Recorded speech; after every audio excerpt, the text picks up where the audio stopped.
እውነት ነው ነገር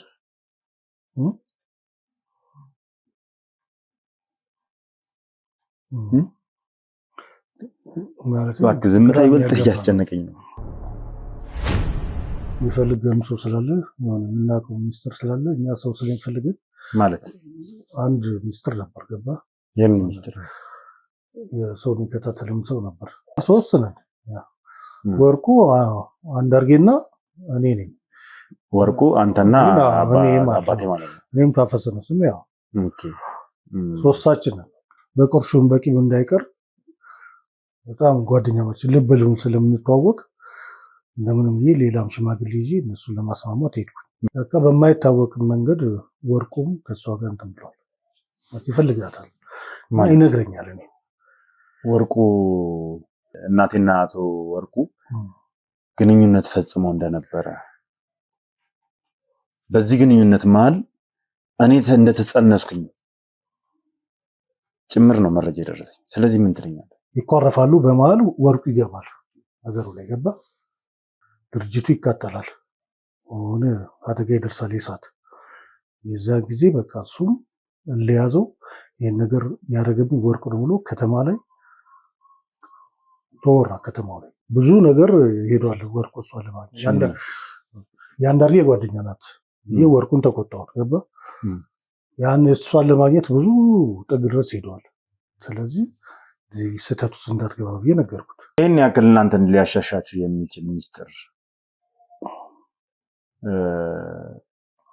ከዚህ በፊትም ጉዳት አድርሶብን ያውቃል ነገር ብላ ምንድነው ማለት ይሄን ያክል በዚህ ልክ እናንተ ከተማችሁን ጥላችሁ እስከዘም ለምሳሌ የሆነ ሚስጥር ብቻ አንተ አሁን አስፈላጊ አይደለም መግለጹ ገባ ችግር አለው ለኔ በነገር መግለጹ አንተ አስፈላጊ አይደለም ሁሉም ጊዜ ይፈታዋል በመሃል ወርቁን ማናገርኩት ለምን አትተውም ምናምን በፍጹም እኔም ስለምወዳት አልተውም ማለት ስላደርገው በፍጹም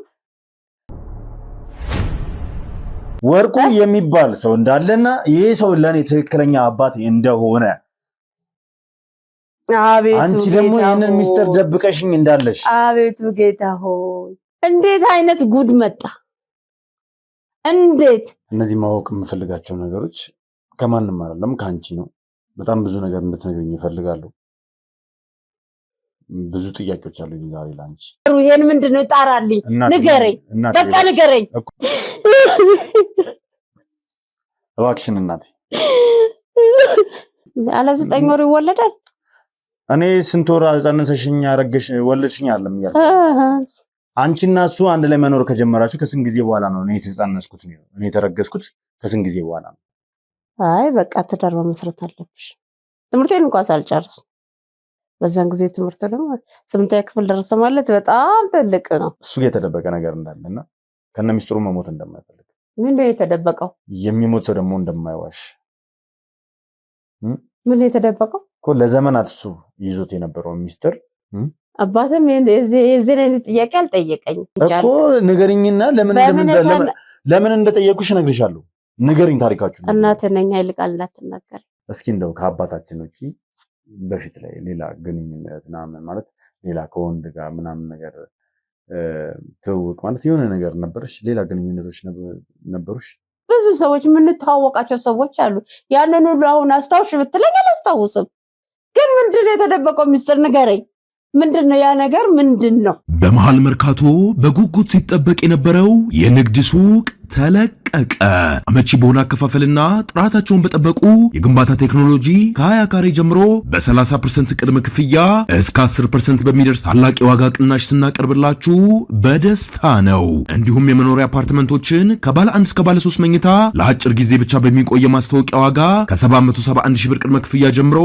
ለሽያጭ አቀርበናል እንዲሁም የባንክ ብድር ለምትፈልጉ ደንበኞቻችን አመቻችተን እንገኛለን አፓርትመንቶቻችን በቂ የሆነ የመኪና ማቆሚያ የመዋኛ ገንዳ ጂምናዚየም የንግድ ሱቆችና በቅርብ በሚገኙ በአራዳ ፓርክና ፍሬንድሺፕ ፓርክ ያሸበረቁ ናቸው ለበለጠ መረጃና ለሳይት ጉብኝት ከታች ባለው ስልክ ይደውሉ አባቴ በህይወት አለ ስለምን አባት ነው እያወራሉት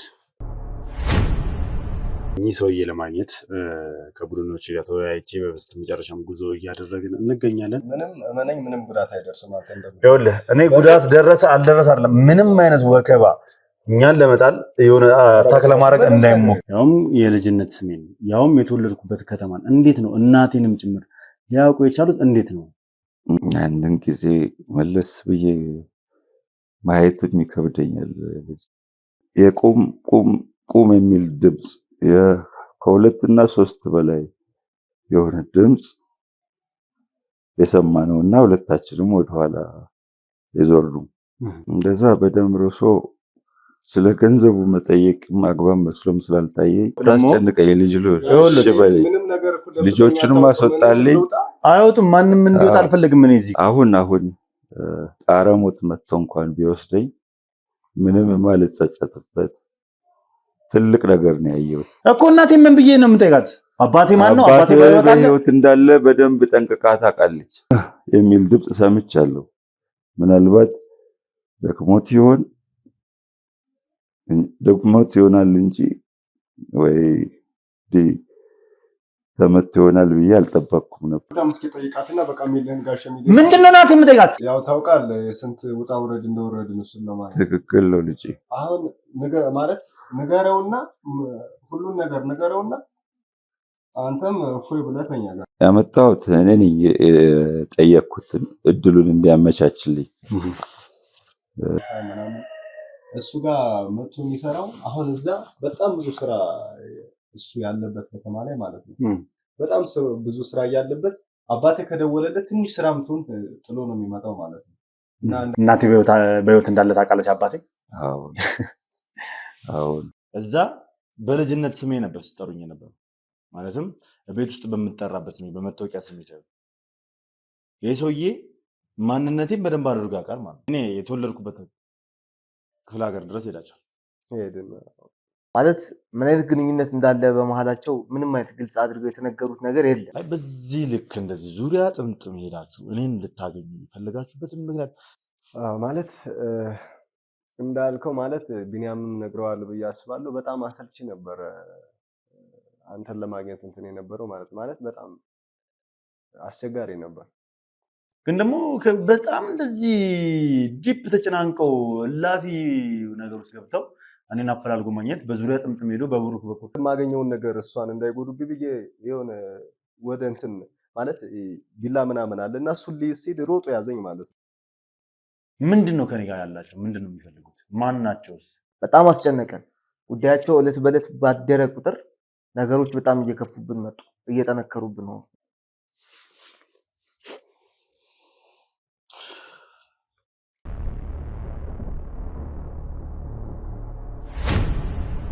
ሰላም የተወደዳችሁና የተከበራችሁ ውድ ቤተሰቦች እንደምን አላችሁ? እንደምን ቆያችሁ? እንደምን ከረማችሁልኝ? በያላችሁ በሰላም እግዚአብሔር እንግዲህ ከሁላችሁም ጋር ይሁን እያልኩ ውድ ቤተሰቦች ጠዋት እንግዲህ ከእናቴ ጋር የነበረውን ነገር በጠቅላላ አይታችኋል፣ ተመልክታችኋል። ያ ነገር ደግሞ ትንሽ አእምሮዬን ሰላም ነስቶታልና እንግዲህ እንደነገርኳችሁ የአባቴ ጓደኛ አድራሻው እንደተላከልኝ ነግሬያችኋለሁ። እሱን ለማግኘት ቀጥታ ወደሱ እየሄድኩ ነው የምገኘው። ውድ ቤተሰቦች ትንሽ ጥሩ አይደለም፣ ስሜቴ ጥሩ አይደለም። ስለዚህ የአባቴ ጓደኛ የተባለው ሰው ጋር እስኪ እንሂድና እሱ የሚያውቀው ነገር አለ ወይ? ምንድነው የሚያውቀው? አንዳንድ መረጃዎችም ደግሞ ተነግረውኛል። እዛ ክፍለ ሀገር ካሉ ሰዎች ብዙ በስልክ እያወራው እየተያየኩ ነበርና እንዴት እንደተገናኙ፣ እንዴት ጓደኝነታቸው እንደተመሰረተ፣ እንዲሁም ዘነበ የሚባለው ሰውዬ እንዴት ወደ እነሱ ወደ አባቴ ጓደኝነት እንዴት እንደሄደ፣ ወደ እነዚህ ሰዎች ጓደኝነት እንዴት እንደተገባ እንግዲህ መረጃውን አግኝቻለሁ። እስኪ ይበልጥ ደግሞ ይሄ ሰውዬ አሁን የማገኘው የአባቴ ጓደኛ ብዙ ነገሮችን እንደሚያጫውተኝ ተስፋ አደርጋለሁ። ምክንያቱም ከዚህ ቀደም እንግዲህ ልጅ እያለሁ አባቴ በነበረ ሰዓት አስታውሳለሁ ይሄን ሰውዬ። ከዛም ባሻገር እንግዲህ የዛሬ 6 ዓመት 5 ዓመት አካባቢ በለቅሶ ምክንያት እንግዲህ ክፍለ ሀገር ሄጄ ተገናኝተን ነበረ። እስኪ አሁን ምን ይነግረኛል? ምን የሚያውቀው ነገር አለ? ስለዚህ ጉዳይ ምን ሊልኝ ይችላል የሚለው ነገር ከሱ አንደበት የምንሰማ ይሆናል። እስከ ፕሮግራሜ ፍጻሜ ድረስ አብራችሁኝ ሆናችሁ የትም ቦታ ሳትሄዱ እንድትከታተሉ ይፈልጋሉ። አዲስ ናችሁ ካላችሁ ሰብስክራይብ ያደርጋችሁ ቤተሰብ መሆናችሁን አትርሱ። ባካችሁን ውድ ቤተሰቦች ተመልካቾቼ ዱዓና ጸሎታችሁ አይለየኝ፣ ከጎን የሆኑ ለማለት ፈልጋለሁ። በያላችሁበት መልካም ቆይታ።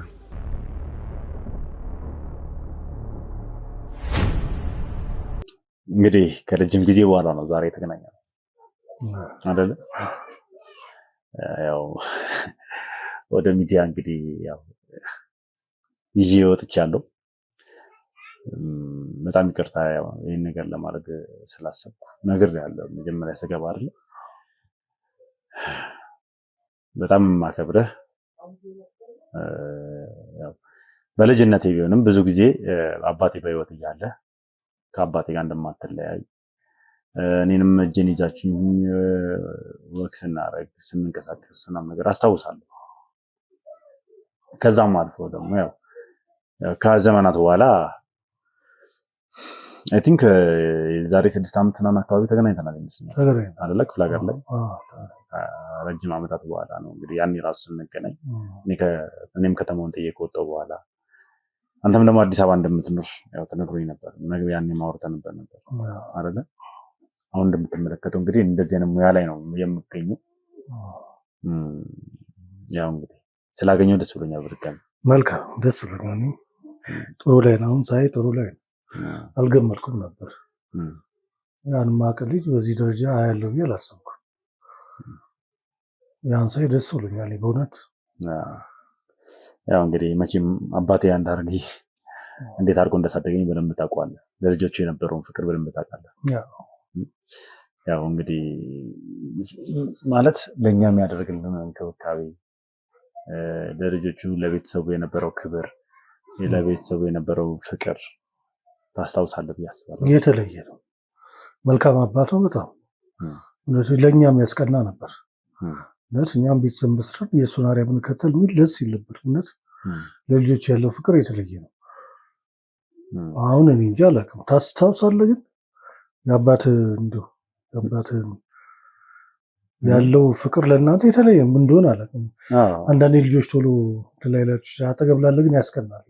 እንኳን ለልጆቹ ለእኛም ጥሩ አርአያ የሆነ አባት። እኔ እንኳን በደንብ ነው የማስታውሰው፣ ምክንያቱም ያው የቤቱ የመጀመሪያ ልጅ እንደመሆኑ ይመጣል በደንብ አስታውሳለሁ። ምክንያቱም ብዙ ነገሮችን እየነገረኝ ያሳደገኝ፣ እየመከረኝ፣ ፍቅር አሰጣጥ እያስተማረኝ፣ ለሰው ልጅ ቅድሚያ መስጠት እያስተማረኝ፣ ካለኝ ነገር ላይ ቀንሼ ለሰው ልጅ እንድሰጥ እየመከረኝ፣ በተቻለኝ አቅም ደግሞ ታናናሾቼን ኃላፊነት ወስጄ በምን አይነት መልኩ እነሱ መንከባከብ እንደነበረብኝ እያስተማረኝም ጭምር ነው ያሳደገኝ። ያው የእሱን ደግነት አባቴ ስለሆነ አዳላ ወይም ለአባቴ ነው ልትሉ ይችላላችሁ ቤተሰቦች። እኔ እናቴም አባቴም በጣም ደግና ቸር ልብ ያላቸው ሰዎች ናቸው። በእርግጥ እኔ ፍቅርን መስጠት፣ ለሰው መኖር፣ ለሰው መድረስ እናቴም አባቴም ናቸው ያስተማሩኝና የእነሱን አርአያ በተለይ ደግሞ የአባቴን አርአያ ይዤ ነው ያደረኩት። ጥሩ ነው። አይ ጥሩ ነው። እኔ በእውነት በጣም ደስ ብለኛል። ለምን ለአባትም ልዩ ፍቅር ስላለኝ እንዴትም እንዳሳደጋችሁላ ስለምናቅ በዚህ ቦታ ላይ አንተን ሳገኝ እንደዚህ አይነት ስራ ላይ እንደዚህ ራስን ጥረዚህ ላይ መገኘት በጣም ደስ ብሎኛል። እውነቴን ነው የምልህ። አመሰግናለሁ። በጣም አኩርታል ብዬ አስባለሁ። እውነቴን ነው የምልህ። አንዳንድ ሚዲያ ላይም ሳይክ በቃ አላምነው እውነት እንደው ያንደርግ ልጅ እንደዚህ መሆኑ ብዙ በጣም ለምን እንደዚህ ከዛም በኋላ ጥረት ተጣጥረ ትምህርትን አሻሽል እዚህ ደረጃ በመድረስ ደስ ይለኛል። እውነት ነው የምልህ። እንዴት ነው አግብተሃል፣ ወልደሃል? እንዴት ነው ህይወት? እዛ እንኳን ደረጃ አልደረስኩም ገና ይቀረኛል። በርታ እስኪ። መልካም ጥሩ። እስኪ መለስ እንበልና ምን ያህል ወዳጆች እንደነበራችሁ አውቃለሁ ስለናንተና እስኪ ከአባቴ ጋር እንዴት ነበር ጓደኛ ልትሆኑ የቻላችሁት? ስለናንተ ልጅነት ጊዜ። ምክንያቱም እኔ እንደማውቀው ከሆነ አባቴንም እንደነገረኛ ከልጅነት ጀምሮ አብራችሁ የነበራችሁ አብሮ አደግ ጓደኛሞች እንደሆናችሁ በደንብ ነው የማውቀውና እስኪ ስለ ልጅነት ጊዜያችሁ እንዲሁም ደግሞ ቀሪ ጓደኞቻችሁም እንደነበሩም ጭምር አውቃለሁና እስኪ ስለዛ ጊዜ አስጨርጡኝ እስኪ። ያው እንግዲህ መልካም፣ እኛ በልጅነታችን ብዙ አሳልፈናል። ማንኛውም ሰው እንደሚያሳልፈው አሳልፈናል ብዬ አምናለሁ። ገባ? በልጅነቱ ሁሉም ልጅ ያው ሁሉ ነገር ይለያያል እንጂ ያሳልፋል። እና ጥሩ ጓደኛማቾች ነን። ለምን እኛ በልጅነታችን ያው ኳስ ሜዳም አለ፣ ኳስ ሜዳ እናሳልፋለን፣ እንጫወታለን። አመት ባሎች የሚወጡ እንደ ቡይ የተነሳ ያን አብረን ነው የምናሳልፈው። የዋና ቦታዎች አሉ፣ ቤተሰብ ሳይ የምንሄድበት ቦታ አለ። ትምህርት ቤት ወዲያ እንደተለቀቀን እዛ ሄደን ወይ ከረፍት በኋላ የሆነች ቅዳሜ እና እሑድ ላይ እዛ ሄደን የምናሳልፋቸዋለን። ቤተሰብ ቁጥጥር ስላለ ብዙ ጊዜውን ያው የምናሳልፈው እነሱ ቤተሰብ ያው የእንጨት ስራዎች አሉ እዛ እሱ ቤተሰብን እየጠየቀ እዛ እናሳልፋለን። እዛው ለምናምን ባገኘነው አጋጣሚ በቃ እንወጣለን። ሻይ ቤቶችም ትኩስ ብስኩት የሚወጣበታል፣ እዛም እንሄዳለን። ዋና ቦታም ዝናናባቸው ብዙ ቦታዎች አሉ። የተወሰኑ ሰዓታችሁትን አይተን በቃ መራገጫ ቦታ አለ። ክፍለ ሀገር እንግዲህ ጠለቅ ብለን ባታውቀው በጣም ብዙ ቦታዎች አሉ። በዛ እናሳልፋለን ነበር። የልጅነት ጊዜያችን እንዲህ ቢል ነገር አልችልም። በጣም ደስ የሚል ነበር። አብዛኛውን ግን ያው እዛ ድርጅት ውስጥ ነው የምንውለው በእረፍት ጊዜያችን። ከጥናት ብናጠናበትም ሰዓት አለን። ከዛዎች በተለይ ክረምትን እነሱ እንጨት ቤት ይህን ነገር እንደውም በተደጋጋሚ ጊዜ ይነግረኝ ነበር። ከልጅነታችሁ ጀምሮ ኢቨን ሙያ ራሱ የለመዳችሁት በሀያቶቼ የእንጨት መሰንጠቂያ ማለት የእንጨት ቤት ግቢ ውስጥ ነው። በአባት ጥረት እሱ እኛ እንድንመጣ ይፈልጋል። በሱ ጥረት ከልጅነታችሁ ጀምሮ ትምህርት ትሄዳላችሁ። ከትምህርት በኋላ ከጨዋታ ምናምን ከጥናታችሁ ውጪ ሙያ እየተማራችሁ ልጅ ሰዎች ሲሰሩ እያያችሁ ምናምን እንዳደጋችሁ ጭምር ራሱ ያጫው በቃ እንደበዚያን እናደርጋለን። በቃ አባት መልካም ቅን ሰው ስለሆነ ነው። እኛም ሌላ ሜዳ እንዳንኖር በማሰብ ነው። እንኳን ለቤተሰቡ አይደለም ለእኛው ለምን እንደሚጨነቅ ያስረዳል። በቃ ከልጅነት አመጣጡ እና በቃ በዛ ድርጅት እናሳልፋለን ብዙ ጊዜ። በቃ አንዳንድም ያው ልጅነትም አላር ገንዘብ ከመፈለግ እዚህ የወዳደቁ እንጨቶችን እየመታን እያለን ኩርሲ የምትባላለች እሷን ገበያ ላይ ወስደን ምናምን 5-10 እየሰራን ያቺ የምናገኛትን በቃ በረፍት ጊዜያችን እየሄድን ማለት ከትምህርት ባሻገር እነዚህ ኩርሲዎች ምናምን ገረዛ እየሰራችሁ እነዛን እሱን ገበያ ላይ ተወጡ ነበረ። ገበያ ላይ በቃ ገበያ ላይ እየሸጥን እያለን በሱ እንጠቀማለን። በቃ ብዙም ያን እንደው ትምህርት በምንጀምርም ሰዓት ያ ሳንቲም ይጠቅማል። ብዙ ጊዜ አንዳንድ ነገር ብዙ ጊዜ ይጠቅመናል እና ሌላ አልባሌ ነገር ላይ አንውለው። ያው ጨዋታ ነው። ከጨዋታዎች እንሸጣለን። ያን ሸጠን ኳስ አለ፣ ዋና ቦታ አለ፣ እንጫወታለን። ብዙ ጊዜ በቃ እኛ የምናሳልፈው በጨዋታ ነው ከስራ ውጭ ማለት ነው። ከዛ ውጭ በቃ ክረምትን ነው ማለት ከዛ ውጭ ጥናት ነው። በቃ ጥናትና ጥናት ትምህርት ላይ ቀልድ የለም። ትምህርት ላይ ሁላችሁም ፎከስ ታደርጉ እንደነበር ቀልድ የለም። ትምህርት ላይ ያ ግድ ነው። ቤተሰብም ያንን ነው የሚፈልገው እንጂ እዛ እንጨት ቤት ስንውል ሊከታተሉ ነበር። የእነሱን ቤተሰቦች ስለሚታወቁ በቃ ዝም ነው ቤተሰብ እዛ ነው የምንውለው።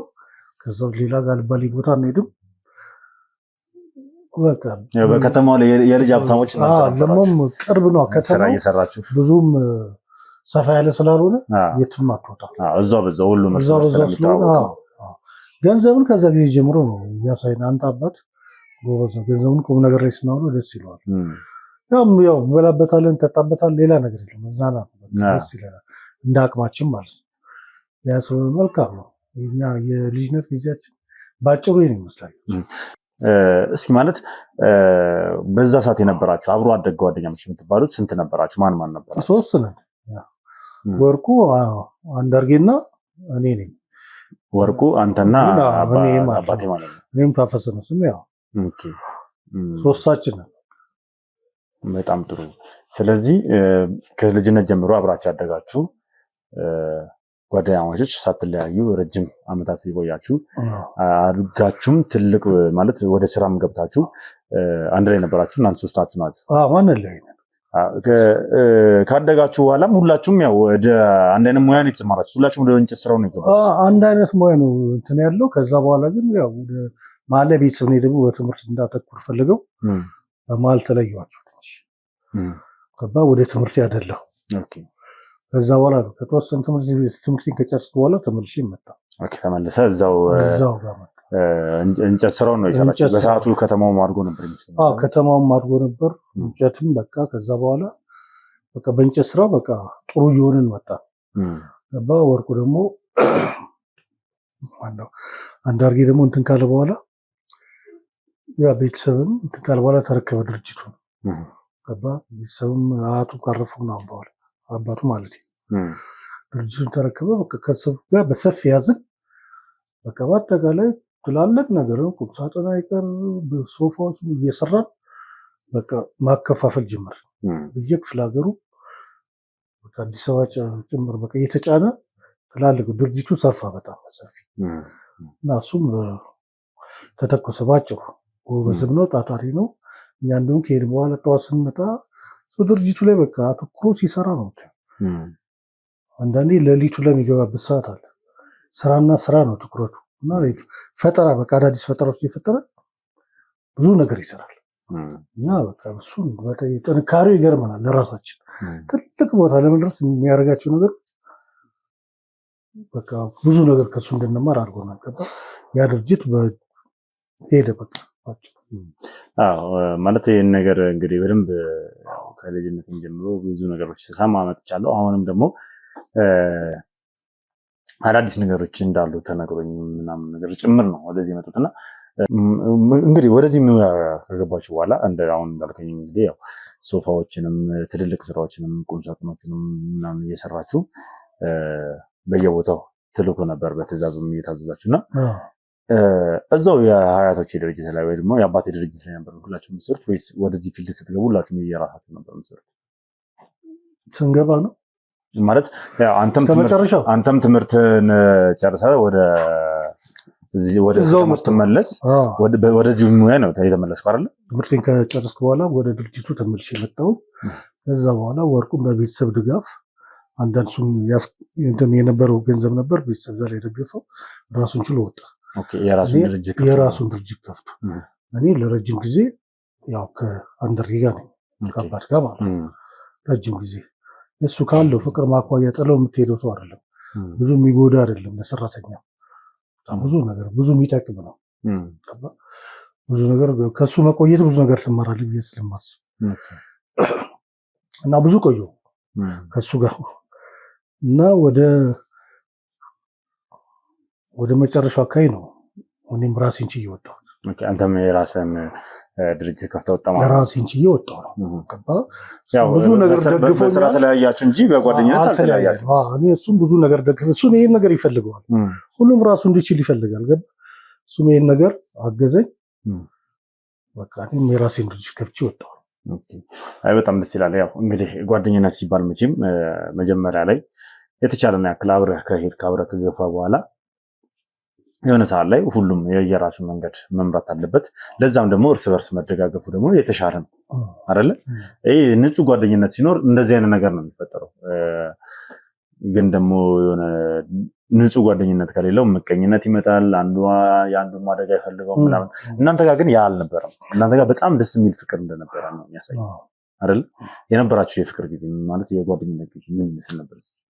ካደግን በኋላ ነው። ካደጋችሁ በኋላ ካደግን በኋላ ጥሩ ነበር። ያው በባህልም ትጠያየቃለህ። ብዙ አብዛኛውን ጊዜ እኔ በተለይ ከአባት ጋር ቅርብ ነኝ። ቅርብ ስለሆንኩኝ ከሌሎቹ ጋር ከወርቁ ጋር ራሱ ባህልም ሲኖር አንዳንዴም ያው እቁብ ምናምን ያገናኘናል። ያኔም እንገናኛለን። በተለይ ባህልም በጣም ነው እንደ ስጋ ዘመድ ያላነሰ ነው የምንጠያየቀው። በተለይ ከአባት ጋር ቅርብ ስለሆንኩኝ ብዙም አንደራራቅበት አስባለሁ። በማንኛውም ነገር አጠገቡ ነው። በዚህ ሁኔታ ውስጥ እያላችሁ ማለት ሶስታችሁ እንደሚታወቀው የልጅነት አብሮ አደግ ጓደኛሞች ናችሁ። ከጊዜያት በኋላ ግን አራተኛ ሰው ከእናንተ መሀል ተቀላቅለው እንደነበረና በጣም ግራ እስኪጋባ ድረስ ሰው ይህ ሰው እንዴት በዚህ ልክ እስኪባል ድረስ የልጅነት ጓደኛችሁ እስኪመስል ድረስ ከእናንተ ጋር ጓደኛ ሆኖ ይሰራ የነበረ ሰው እንደተቀላቀለም ጭምር ሰምቼ ነበርና ማን ነው እስኪ ሰው? ስለዚህ ሰው ምን ትለኛለህ? ዘነበ ነው እኮ። ስለዚህ ሰው በጣም ማለት ከኋላ መጥቶ አብሯችሁ ከእናንተ ጋር ተቀላቅሎ በሙያ ተገናኝታችሁ ከሚባለው በላይ የልጅነት ጓደኛችሁ እስኪመስል ድረስ ነበር ቅርርባችሁ ተብሏል። ያው እንግዲህ ሰው በቀረበ እንትን ነው እንጂ ያው እኛ ብዙም የልጅነት ጓደኛ የምንባለው እኛ ሶስታችን ግን በይበልጥ የሱን ቀረቤታ ይስባል። ጥሩ ሀሳብ አለው። እንዴት ነበር አመጣጡ? ማለት ማን ነው ኬት ነው የመጣው? ዘነበ ከክፍለ ሀገር ነው የመጣው። ከክፍለ ሀገር መጣ። እንግዲህ እዛ ድርጅት ላይ ተቀጠረ። በሰው ያው በዘመድ ምናምን ተቀጠረ። እሱ ጥሩ ሰራተኛ ነው፣ ይሰራል። በጣም ይሰራ ነበር። ባለሙያ ነው። አንዳርጌም በጣም ያምነዋል። ገባ እሱ ጋር ስለሚሆን ይነግረኛል። አንዳርጌ ያምነዋል። ጎበዝ ሰራተኛ ነው። እዛ ድርጅት ይሰራል። ያው ስንገናኝም ሁሌ እንገናኛለን። እሱም ስለሚኖር አብረን እንገናኛለን። ልጁ ቅን ሰው ነው። እንገናኝ በጣም ጨዋታም ይችላል። የስራም ሰው ነው። አዲስ አይዲያም ያመጣል። ቁጭ ብለን ስንጫወት በቃ ይነግረናል። ስለ አዲስ አይዲያ እንጫወታለን። በቃ ከዛ አኳያ ነው እና በዛ የተነሳ ጥሩ ልጅ ነው። በጣም ከሰው ይግባባ ነበር። በጣም ታታሪ እንደነበረ ምናምን በጣም ታታሪ። ከዛም አልፎ ተርፎ ማለት እዛው መጥቶ ከእናንተ ጋር ከመስራቱ ባሻገር በጣም ስሙ ገኑ ሁላ ነበር በእንጨት ስራ ውስጥ ከተማው ላይ በጣም ስሙ ገኑ እንደነበር ነው የተነገረኝ። ብዙም ያው አንዳርጌም ለቆለትም ይወጣል ይሰራል። ልጁ በስራ አይተማም ይሰራል። በቃ አብዛኛውም በቃ በምን ትዕዛዝም ሲመጣ አብዛኛው እዛ ሲመጡ እሱ ነው የሚያገኙት እና በስራም ማስደስቶ ስለሚሰራ በቃ ስሙ ገነነ። ረጅም ዓመት ከሱ ጋር ሆነ አንሳ ቀላል ማይባል ዓመት እየሰራ ነው እዛ። ስለዚህ ያው ስሙ በአንዳርጌው እንጂ እሱ ታዋቂ ስለሆነ ለዛ ይመስለኛል። በጣም ጥሩ።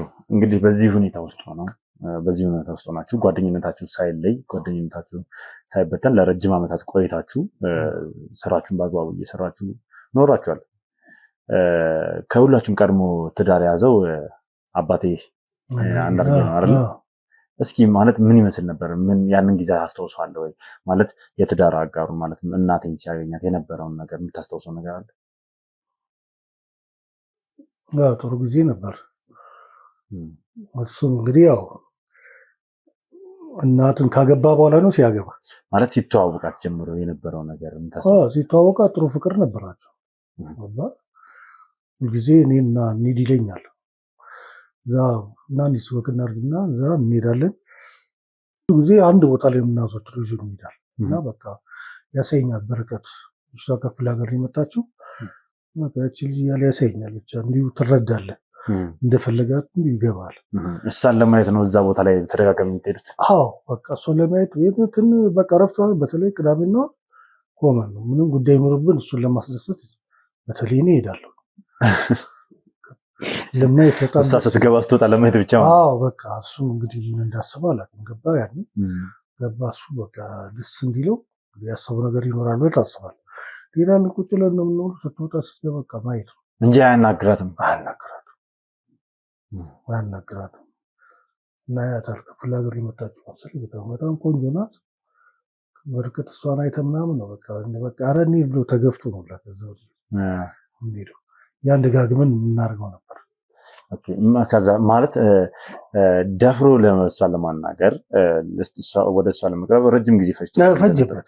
ምን ያህል ጊዜ ፈጅቶበታል? ኧረ ወደ 2 ዓመት አይፈጅበት። 2 ዓመት ሳያናግራት ደፍሮ ለማናገር ሳያናግራት እውነቴን ነው። ከዛ በኋላ ምንድን ነው የተፈጠረው? ማለት 2 ዓመት ሙሉ ጠብቆ እንግዲህ አናግሯታል። ምንድን ነው የተፈጠረው ከዛ በኋላ? ያን ያህል ወደ 2 ዓመት አካባቢ ይፈጃል ከእሷ ጋር በቃ ምንም ያው ለማናገር ብቻ በመሀል ተስማሙ። አናገራት እሷ አናገራት። እሺ ያለችው ብዙ ቀረቤታ የለም ቤተሰብ ስለምትፈራ በጓደኝነት በቃ አብረው በድብቅ ማለት ነው። ለምዛ ሀገር ከተማዋን ትንሽ ናት እይታ አያስፈልግም ከሽማግሌዎች በሚል መሰለኝ የክብር ጉዳይም አለ መሰለኝ። በቃ ያ ነው በዛ መሀል ነው ገባ እሷ ጋር እሱም በቃ በዛ የተነሳ በቃ እሷ ጋር ሲመላለስ ምን ሲል በመሀል ይስማማሉ። እነሱም ሰላም ሆኑ። በቃ ከእሷ ጋርም ጀመረ እና በድብቅ የሚገናኙት በቃ በማይታወቅ መንገድ ወርቁም ከእሷ ጋር እንትን ብሏል። ይፈልጋታል ይነግረኛል። እኔ ወርቁ ማለት እናቴን ይወዳት ነበር ነው ማለት እሱ የዛን ሰዓት ይፈልጋል። ለማንም እንዳትነግር ለአንተንም ነገር ብሎ ነገረኝ። እኔ ደግሞ ተቆጣሁት። ማለት ቆይ እንዴት ከአንዳርጌ ጋር አንድ ላይ እንደሆነ አያውቅም? ያ ቀኑን ጋብቻ የለም ያኔ ጓደኛ ነው። እሱም ይፈልጋታል ይሄም ይፈልጋታል። አባ በማሌ ነገር ሲያጫውቱ እንዴት ታደርጋለህ? የአንዳርጌ ጓደኛ ናት ለምን ውስጥ ትገባለህ ብዬ ተቆጣሁት። ማንም ሰው እንዳይሰማ አልኩት። አባ ይሄን ነገር አቆም ምናምን ቢል በቃ በዛ የተነሳ ነው ያልኩት። ገባ ማለት ይሄን ነገር አንዳርጌ ያውቅ ነበር ወርቁ እንደሚወደድ? ከዛ በኋላ ነው የሰማው። እኔ ወርቁ ይነግረኛል አይደል በዚህ ነገር አታርግ አልኩት። ረፍ የወርቁ ጓደኛ ናት ብዙ ነገር ሄዷል ወርቁ እሷ ለማግኘት የአንዳርጌ ጓደኛ ናት። ይህ ወርቁን ተቆጣሁት። ገባ ያን እሷን ለማግኘት ብዙ ጥግ ድረስ ሄደዋል። ስለዚህ ስህተት ውስጥ እንዳትገባ ብዬ ነገርኩት። ማለት አንዳርጌ ወርቁ እንደሚወደት አያውቅም። ወርቁ ደግሞ አንዳርጌ ከእሷ ጋር ግንኙነት እንዳለው እያወቀ ይወዳት ነበር። እያወቀ ታዲያ ማለት ገፍቶ የሄደበት ነገር ነበረ ወይስ ስላወቀ ተወ ይህን ነገር? በመሀል እንግዲህ እኔም ስቆጣው ሻለ። በመሀል ዝም ብሎ የራሱን እየሄደም ነበር። ገባ። እኔ የማውቀው ግን ከአንዳርጌ ጋር አንዳርጌ እንደሆነች ነው። አንዴ ካወራኝ በኋላ ገሰጥኩት። እኔ ምረፍ ገባ፣ ውስጥ አትግባ ጥሩ አይደለም ብዬ ገባ። በዛ የተነሳ እሺ ያለ ዝም አለ። ከዛ በኋላ የራሱ መንገድ እየሄደ ነው እሱ ማለት የራሱ መንገድ እየሄደ ነው። ከዛ በኋላ ሂደቶች ይሄዳሉ። እንግዲህ ጓደኛ እያሉ ሲሄድ ከእጮኛው ጋር በሆነ ነገር ይኳረፋሉ መሰለኝ። አንዳርጌና ይኳረፋሉ። በመሀል ወርቁ ይገባል ነገሩ ላይ ገባ። እሺ ይገባል። ከዛ በኋላ እሱም ይሄን ነገር ይሰማል። ሲሰማ በመሀል ደግሞ በቃ ድርጅቱ ይቃጠላል፣ ሆነ አደጋ ይደርሳል፣ የሳት የዛን ጊዜ በቃ እሱም ለያዘው ይሄን ነገር ያደረገብኝ ወርቁ ነው ብሎ ከተማ ላይ ተወራ። ከተማው ላይ ማለት አልገባኝም። ቆይ ሁለቱ ሲጋጩ ወርቁ በመሀል ከእናቴ ጋር ሆነ ነው? በሆነ ነገር ይጋጫሉ ከእናቴ ጋር። መጋጫ የተጋጩበት የጣሉበት መንስኤ አይታወቅም። ስለዚህ ይሄን አድቫንቴጅ ተጠቅሞ ወርቁ በመሀል እሷ ጋር ይመላለሳል። ከዛ በኋላ እሱም ይሄን ነገር ይሰማል መሰለኝ። አባትህ በቃ ይናደዳል፣ ምን ይላል፣ ብዙ ጊዜ ከድርጅቱ ይቀራል። በቃ ድርጅቱ ኪሳራ ውስጥ ሊገባውላ እያለ ያ እንትና ነው በቃ ዘነበ ነው ድርጅቱን አጠንክሮ ያዝለት ገባ። በመሀል ቃጠሎ ይፈጠራል። ከእሷ ጋር ግጭት ላይ እያሉ መሀል ላይ ይቃጠላል ድርጅቱ። በቃ አንዳርጌ ማበደ በቃ ከተማው በሙሉ ተወራ። ማለት አንዳርጌ ነው ያለበት ምክንያት እሷን እንደሚወዳት ነው። ወደ እሷ እንደሄደ ስለሰማ ብቻ በቃ የኔን ውድቀት የሚመኘው እሱ ነው። በቃ አንድ ሰው ካፈቀረ ሁሉ ነገር እኮ ምክንያቱ ያን ሰው ነው ገባ። እሱም ስለሚከታተልበት አይቷታል፣ እንግዲህ አይቶታል እሷን ፍለጋ ሲሄድ ገባ። በመሀል እነሱም እንግዲህ ያውላ ነገር አለፈና ከመታረቃቸው በፊት ከወርቁ ጋር እሷም አሳልፋለች እና በቃ ከዛ በኋላ ያው ያለው ነገር እነሱም ጸብ ላይ ናቸው ገባ። ጸቡም እንትጋልና ከዛ በመሀል ይታረቃሉ፣ ይስማማሉ ከጓደኛው ጋር ከአንተ እናት ጋር ማለት ነው። በመሀል ወርቁን ማናገርኩት ለምን አትተውም ምናምን ብዬ በፍጹም እኔም ስለምወዳት አልተውም አለ። ስለዚህ አንዳርጌም እንዳይጎዳ በመሀል ይታረቃሉ። ሲታረቁ ቀጥታ አንዳርጌ ጋር ሄድኩኝ። በቃ ባጭር ጊዜ ይሄ ነገር መሆን አለበት አልኩት። ጋብቻ ማድረግ አለባቸው። ስለዚህ አንተም ትወዳታለህ፣ እንዳትለያዩ እኔም እፈልጋለሁ። ስለዚህ ይሄ ነገር ባጭር በቃ መቋጨት አለበት። ሽማግሌ ላክ፣ ቤተሰብ እንደምንም እንትን ብለን አግብተህ ልጅቷን መጠቅለል አለብህ ያለውን ነገር ስለው ተስማማ። በዚህ ለምን ይፈራ ነበር ወርቁ በስጋቱም እሱ አንድ ቃጠሎም ደርሷል ገባ። ሁለት ጨንቆታል። ስለዚህ ይሄን ነገር ባጭር ማድረግ ስላለብን መከርኩ። ይሄን ሀሳብ አካፈልኩት ባጭር በቃ ያን ነገር ለማድረግ ተሯሯጠን። ዘመዶቿም ጥሩ እጃቸው ረጅም ነው ገባ። ብዙ ነገር ያላቸው ናቸው። የእሱም ቤተሰቦች ማለት የእሷም ደህና ናቸው። ብቻ ያን ነገር አድርገን ባጭር ጊዜ ወር ባልሞላ ጊዜ 3 ሳምንት ነው ምናምን ቶሎ አፈራርማ ማዘጋጃ ምናምን ተጠቃለሉ። ማለት ሽማግሌ ምናምን ተልኮ ነው ወይስ እንዴት ነው የነበረው? አጭር ጊዜ በሽማግሌውን እኛው ራሳችን ሽማግሌውን ጨረስን ገባ። ስለዚህ ድግግሞሽ እንዳይመጣ ብለን ድግግሞሽ ሳይመጣ አንድ ጊዜ ሽማግሌውን ጨረስን። ተጠቃለው እሷን አገባ፣ ቶሎ ገባ። ለምን ነገሩ አላማረም። ማለት ይሄ ሁላ ነገር ሲሆን ወርቁስ ማለት ወርቁ መቼም በመሀል ጣርቃ ገብቶ ነበር ምናምን ብለኛልና ወርቁ ለእኔም ጓደኛ ነው። ግን በመሰረቱ ግን አንዳርጌ እዚህ ጋር እሷን ማጣት የለበትም። እሷን ካጣ በቃ የሚመጣው ነገር ክፉ ነገር ነው። ገባ። እሷኑ ፍለጋ ነው የድርጅቱ ላይ የተቃጠለው። ድርጅቱን እስከ 100 ደርሷል ገባ። ያዘ እንትና ባይኖር ኖሮ ገባ ዘነበ ባይኖር ያ ድርጅት ሞች ነበር። ከዚህ በኋላ እሱ ደግሞ እሷን ካጣ እርግጠኛ ነኝ በህይወት ይኖራል ብዬ አላስብም። በዛ መሰረት የኛ ደግሞ መስዋዕትነት ያስፈልጋል። የሱ መልካምነት ለዚህ ካልሆነ በጣም አስቸጋሪ ነው። ታዲያ የሁላ ነገር ሲፈጠር ማለትም የሁላ ነገር ተፈጥሮ የፈጠነ ሁሉ ነገር ጨርሳችሁ ወደ እነሱን ስታጋቧቸው ወርቁ ምን አይነት ሁኔታ ላይ ነበር? ወርቁ እንግዲህ ለምን ከእሷ ጋር ወደ 2 ወር አብረው ሆነዋል ብያለሁ። ይገናኛሉ ከእናት ጋር ማለት ገባ። ከዛ በመሀል እኛ ይህን ጋብቻ ሽማግሌ መጣ ምናምን ሁሉ ነገር ተጋባ፣ ይቆማል ሁሉ ነገር ህግና ስርዓት ይይዛል። አምኖ ተቀበለ ወርቁ አምኖ በቃ ተቀበለ በሽ ተቀበለ ገባ። እነዛ ታሪኮች በዛ ሄዶ አልፎት እሱማ ገባ። ጓደኝነታቸው ስምን ሆነ? ከዛ በቃ ሰሩን እንትን አለ አለፈ። ከእሱ ጋር እንግዲህ ያለው ግንኙነት በቁርሹም በቂም እንዳይቀር በጣም ጓደኛሞች ልብ ልብን ስለምንተዋወቅ እንደምንም ይሄ ሌላም ሽማግሌ ይዤ እነሱን ለማስማማት ሄድኩኝ። ቁጭ አድርጌ በሽምግልና አለቀ ነገሩ። ያው አንዳንድ ታረቁ፣ አንዳንድ የሆዱን የሚያውቀው ሰው ነው። እዚህ ያለውን አሳረቅ ለምን ብዬ አሳረቅ ገባ። ከዛ በቃ ያ እንደዚህ ባለፈ። በመሀል ግን ያው አንድም ደግሞ የሚፈልግ ሰው ስላለ የምናውቀው ሚስጥር ስላለ እኛ ሰው ስለሚፈልግን ማለት አንድ ሚስጥር ነበር ገባ። የምን ሚስጥር? ሰው የሚከታተልም ሰው ነበር። እኛም አልገባንም። ወርቁና እኔን የምናውቀው አለ፣ ሶስታችን የምናውቀው ነበር። ስለዚህ ሶስታችን ማለት ወርቁ አት ቤት ሄድን ማለት ሶስታችን ማለት ወርቁና እና አንዳርጌ። ስለዚህ አንዳርጌ እኔ እዚህ እሆናለሁ አለ። እኛ ተያይዘን ሄድን። አልገባኝም። የሚከታተለን ሰው አለ ስትል እስኪ ምንድን ነው ግልጽ አድርግልኛ። የሆነ የሚፈልጉት ምስጢር አለ ሰዎች ገባ። እኛን ያውቃሉ ብሎ የሚያስቡት ነገር ስላለ እኛ ትንሽ ጊዜ እንቆይ ብለን ሄድን። እኔ ነገሩን ግራ እያጋባኝ ነው፣ እያወሳሰብክብኝ ነው። ማለት አንተ አባቴና ወርቁ ናችሁ እንደምተው ስለምን ጉዳይ ነው? የሚስጥር ስለሆነ ጉዳይ ነው። አሁን አንተ ማወቅ አይገባም ገባ። እኛ ብዙ ነገር ከዚህ በፊትም ብዙ ጉዳት አደርሰውብናል። ስላደረሱብን አሁንም ያ ሌላ ተጽዕኖ እንዳይመጣ ብለን አንዳርጌም እዚህ ይቆያሉ፣ የመጣውን እቀበላለሁ አለ። እኔ እና ወርቁ ተያይዘን የወርቁ አት ቤት ሄድን እና እዛ ቆየን ከረምን 1-2 ወር።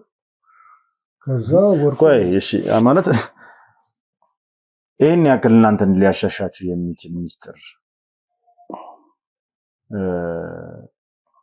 ከዚህ በፊትም ጉዳት አድርሶብን ያውቃል ነገር ብላ ምንድን ነው ማለት ይሄን ያክል በዚህ ልክ እናንተ ከተማችን ጥላችሁ እስከዘን ለምሳሌ የሆነ ሚስጥር ብቻ አንተ አሁን አስፈላጊ አይደለም መግለጹ ገባ። ችግር አለው ለኔ በነገር መግለጹ አንተ አስፈላጊ አይደለም፣ ሁሉም ጊዜ ይፈታዋል። ስለዚህ እዛ ቆየን 2 ወር አንተና ወርቁ አያቱ ቤት። ከ2 ወር በኋላ ወርቁም ሄደ ወደ ሌላ ወደ አዲስ አበባ ሄዳለሁ ብሎ ሄደ። እኔም ወደዛው መጣሁና ወደዛው መኖር ጀመርኩ፣ ወደ ሀገሬ መቼ ማለት ነው። ስለዚህ ወርቁ ከዛ ጊዜ በኋላ ነው ወደዛ ከተማ ያልተመለሰው።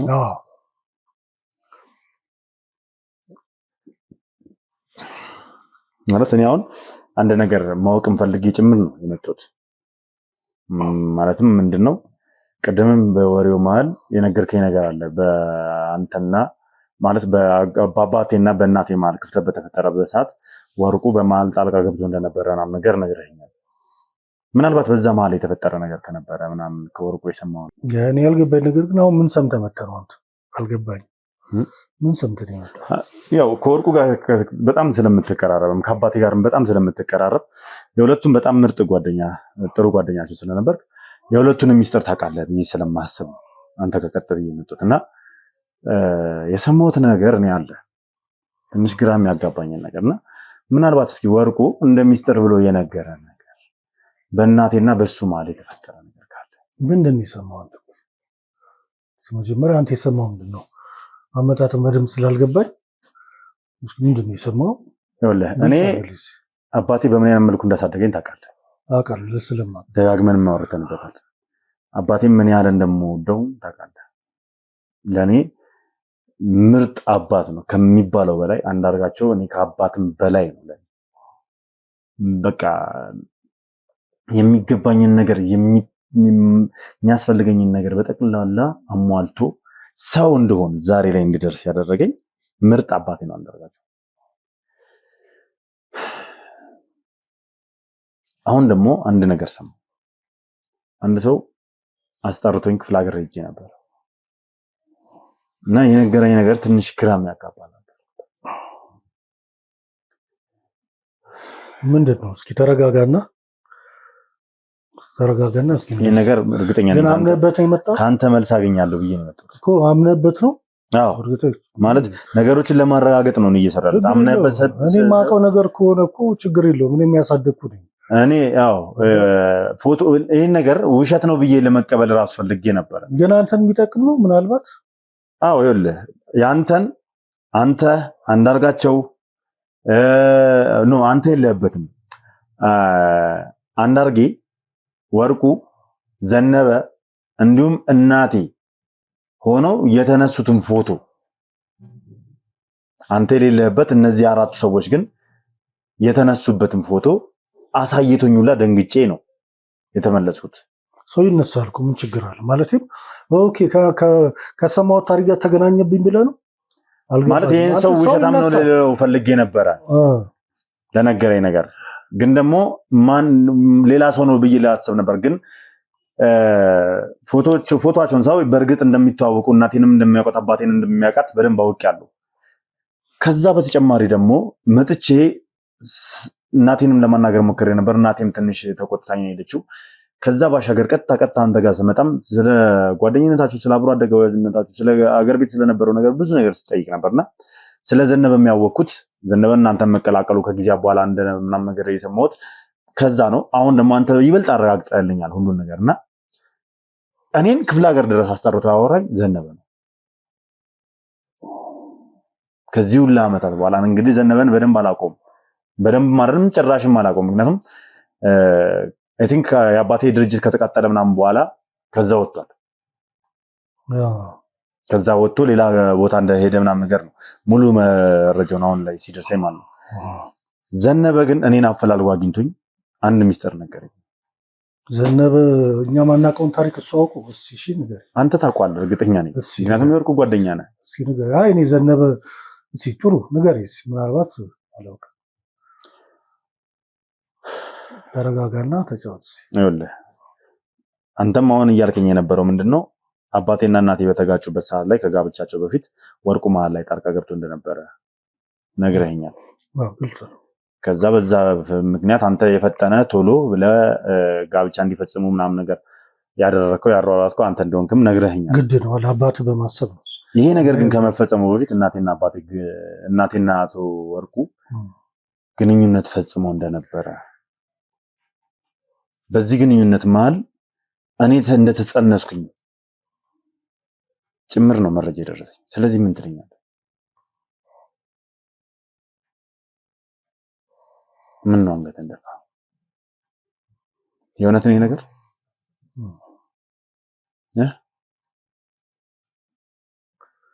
ዘነበ ነው የነገረኝ? አዎ ዘነበ ነው የነገረኝ። ማን ነገረኛል? ወርቁ።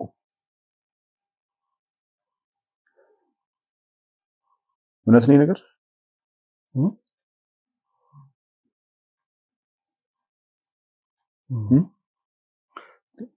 ማለት ነው ዝምታ ይበልጥ እያስጨነቀኝ ነው። ግራ የሚያጋባ ነው። እውነት ነው ገባ ግራ የሚያጋባ ነው። በእርግጥ ለምንድን ታውቃለህ? ታውቅ ነበር? እስኪ እናወራለን። አንተ ለማንኛውም አይደለም ተረጋጋ። ለምሳሌ እንደዚህ አይነት ነገር ታውቅ ነበር ነው ለአንተ ምንም ጥቅም አለው ብዬ አላስብም። ግን ለምሳሌ ሲናወራ ሌላ ቀን ችግር የለም። ምን ማለት ነው ጥቅም አለው ብዬ አላስብም? ለምሳሌ አሁን ተብሎ ለአንተ ይሄን ነገር መንገሩ ቢችል ዘነበ ከኛ ጋር ተደውሎ አውርተ ነበር። ብዙ ነገሮችን ፈተን አስቦበት ያወራል። እንዲህ በነሲብ አንተን ነግሮ አንተ ሌላ ነገር ውስጥ እንድትገባ ማድረግ የለም። አይደለም አሁን ያረና ለአባት ቅርብ ገባ። አዎ አንተ ለአባት ቅርብ ነህ፣ ግን ይሄን ነገር ታውቀው ነበር ማለት ነው አይደለ? ለሌላ ጊዜ እናወራ። አሁን ቆይ ምንም የሚያሳስብ አይደለም። ገባ ሲለምስ ታውቀው ነበር ይሄን ነገር። ሌላ ጊዜ እናወራ። ሌላ ጊዜ ለምንድን ነው የምናወራው? አይደለም መሰለህ እኔ አሁን እንዲህ ብዬ ልነግርህ አልችልም። ገባ ሌላ ጊዜ